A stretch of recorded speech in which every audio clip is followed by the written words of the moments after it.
There's no water, and it doesn't look like there will be any. Last week, the Occupation Administration in Donetsk announced stricter water rationing. This is despite the fact that water doesn't even reach the upper floors, and lines at distribution points stretch for hours. How did one of Ukraine's most successful and prosperous cities end up on the brink of a humanitarian and environmental disaster? Let's figure it out. So, since the beginning of August, water in Donetsk and Makiivka is supplied only once every 3 days, from 5 p.m. to 9 p.m. In reality, though, this schedule is almost never followed, and instead of the allotted 4 hours, water runs for 2 hours, sometimes even less. Dirty, murky sludge comes out of the taps, and it also smells terrible. It's not suitable for drinking or cooking. At the same time, the local sanitary and epidemiological service claims that the water meets all norms and standards.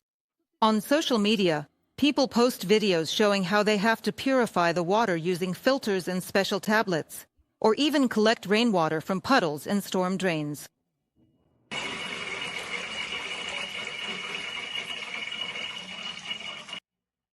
Can you believe it, neighbor? The grandmother is 83 years old. Which one? How are we supposed to live? This is what water day looks like in Donetsk. Yeah, the pressure is already dropping. That's it. The rain is ending.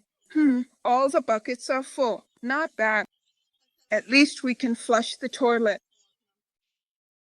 Residents of Donetsk pay 5 rubles per liter for drinking water at the store or from a vending machine. At the same time, for example, in Russian Rostov, bottled water is sold at half the price. People also receive water utility bills regularly. They charge the full rate. Essentially, they're demanding money for water that wasn't provided, or for a small amount of liquid that's not even suitable for household use. What especially outrages people is the consumption standard set for residents: 330 liters per person per day. No one explains how a person is supposed to use 330 liters in 4 hours. It's not just absurd, it's an insult. Meanwhile, construction of residential complexes, road paving, fountains, and water shows continue in the city. All of this looks like a mockery of people who live without water and struggle to survive every day. From the appeal of residents of the temporarily occupied territories of Donetsk region. Standing for hours under the scorching sun, waiting for water trucks to arrive, this has also become an everyday routine for residents of the territories of Donetsk region occupied by Russia. Sometimes the situation becomes downright absurd. For example, the head of the Occupation Administration in Makiivka recorded a video in front of 2 water trucks that had arrived from the city of Kontamanziesk, that is, from 3,300 kilometers away. It's hard to understand or explain this, let alone call it help. But a lot of people could make money off this kind of logistics. Another round of aid is coming to us from the regional overseers.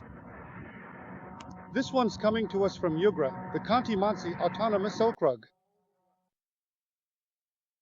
The water situation in the territory of Donetsk region temporarily occupied by Russia started to deteriorate back in 2014, and after the full-scale invasion of Ukraine by the Russian army, it became downright critical. The Siversky Donetsk-Donbas Canal, which was the main water artery for Donetsk and the surrounding area, was destroyed as a result of the fighting. The occupation authorities tried to solve the problem by building a new line from Rostov. However, even at the planning stage, it was clear that the Donbas Canal would not meet the region's needs. Plus, this project was directly overseen by then Deputy Minister of Defense of Russia, Timur Ivanov. And what was stolen there wasn't just millions, but billions of Russian rubles. But at the same time, as usual, the occupation authorities tried to blame everything on Kiev. For them, Ukraine is always to blame. But in reality, the Donbas Canal isn't working because the water pipelines are destroyed. Those pipelines needed to be repaired for 10 years. You know, since 2014. For 10 years, those pipelines needed repairs. So, If they had hooked up their infamous Donbas Canal to those pipelines, there would have been fewer leaks. And with fewer leaks, more water would have actually reached the consumers. But as it is, the pipeline is basically destroyed. In some places, there are even ruptures where the water just gets lost, basically. And then the water supply gets shut off. When the head of the Russian occupation administration, Pushilin, went to the Kremlin to report to Putin about the water situation, many people in Donetsk hoped he would be fired for the collapse of public utilities. But nothing changed. Pushilin kept his position, and Donetsk residents were left with empty taps. And more, the situation is starting to look like a planned genocide of Ukrainians who remain in the territories occupied by Russia. Because of the water shortage, the occupiers couldn't come up with anything better than to supply people with mine water. It's absurd. This water has never even been used for household needs. Why? The water contains toxic particles, minerals, and heavy salts.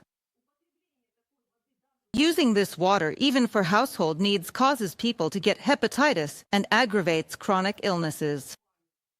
It leads to a serious and life-threatening condition, specifically cancer, because it contains various harmful heavy metals that absolutely cannot be effectively removed from this contaminated water by any known or advanced purification methods whatsoever. Due to the water shortage, chickens are dying at poultry farms in the occupied territories of Donetsk region. They simply have nothing to drink. Almost all industrial enterprises are operating intermittently. There's nothing to irrigate the fields with either, and part of the harvest has already been lost. Mariupol, Snezhnoye, Ilovaisk, and Kartsysk are now on the verge of total collapse. At the same time, according to the Center for National Resistance, the occupiers have turned access to drinking water into a tool for forcing people to take Russian citizenship. Water is provided exclusively to those who have obtained a Russian passport. And first and foremost, the military are supplied with water, while civilians only get what's left over.